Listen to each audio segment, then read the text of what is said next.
Hi, here's a wee story you might find interesting. We all have granddads, everybody has, including me. I'm kind of lucky because I've got my grandfather's medals. Now, as you can see in there, he was killed in 1914. That was before the British Army started issuing tin helmets. They didn't come out until 1916. Now, grandfather here, as you can see, it was 1914. So they didn't have tin helmets. They had just soft caps on, like a policeman's hat sort of thing. And that's what they had to fight with. Run across no man's land with a rifle and no protection whatsoever. Anyway, now and again I take the medals out. I usually have a row of poppies, likes of them, but I like renewing them every so often.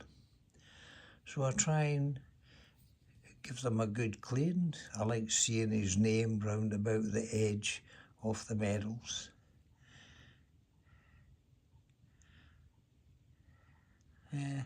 Makes you think, eh?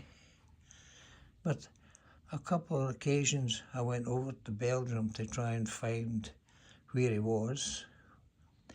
Now, I know from records that he was actually buried. He was killed in Le Torquay, I think that's how you pronounce it. And he was buried in a field cemetery there. And I can prove that with records I have.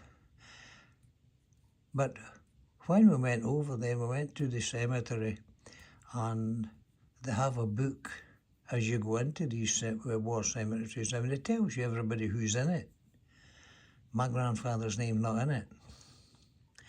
He's down as missing. And the reason for that is because the field cemetery was continually being bombed by the German forces, you know. So you can just imagine a lot of remains of the dead in that cemetery were just displaced, put it that way. But however, we went over a couple of times and we noticed his name was on the Pog Street Memorial and we wanted to go over and see it.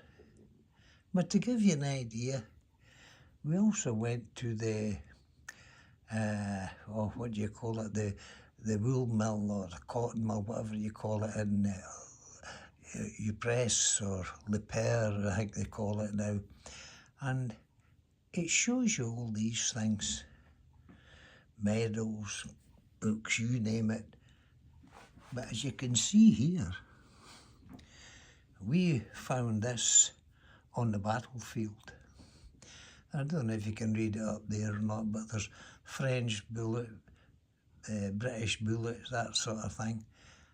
And that wee round thing there, that's actually a wee ball of lead. So you can just imagine they're actually inside a lot of these shells, thousands of them. So when you watch these war films, the shells are exploding and all the rest of it, and that's what comes out of it, all these wee balls of lead.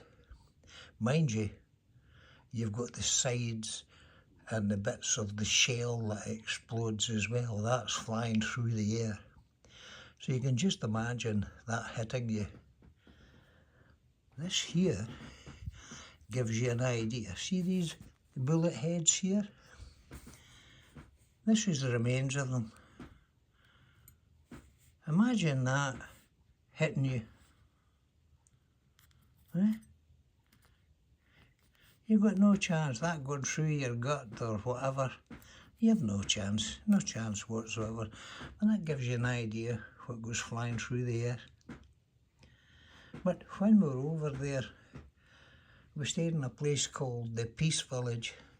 And that's where all the archaeologists and apparently seemingly go. And we got quite friendly with them. And one of them says, he knew a bit about the regiment my grandfather was in. And he says, he'll be buried in the Lee Torquay cemetery.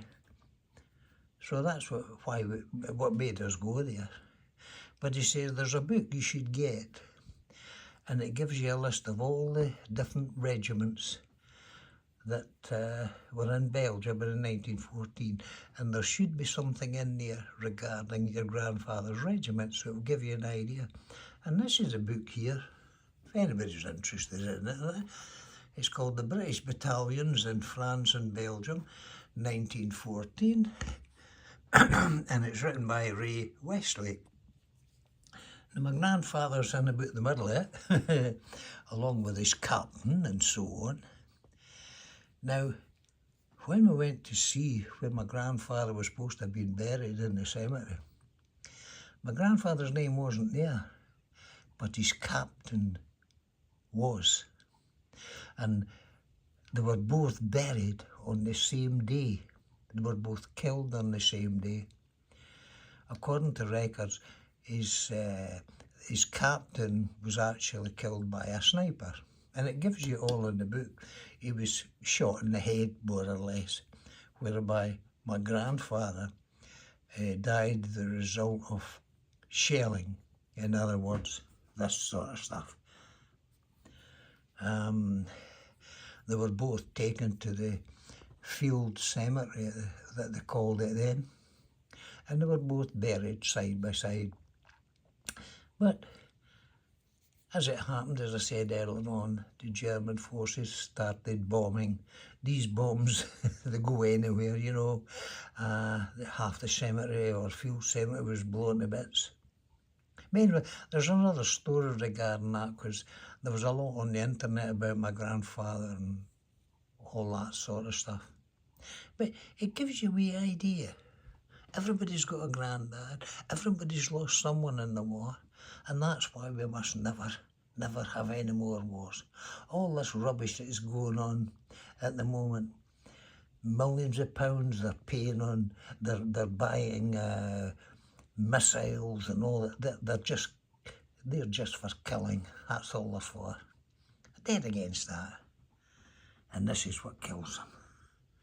Imagine that going through you. Anyway, I'm going to get on and give these a wee clean. I've got some new poppies there, so I'm going to try and make them look a wee bit more presentable, put them in my cabinet. As you know, if you've got a cabinet, the dust does find its way in. Oh, you find that interesting. Bye the new.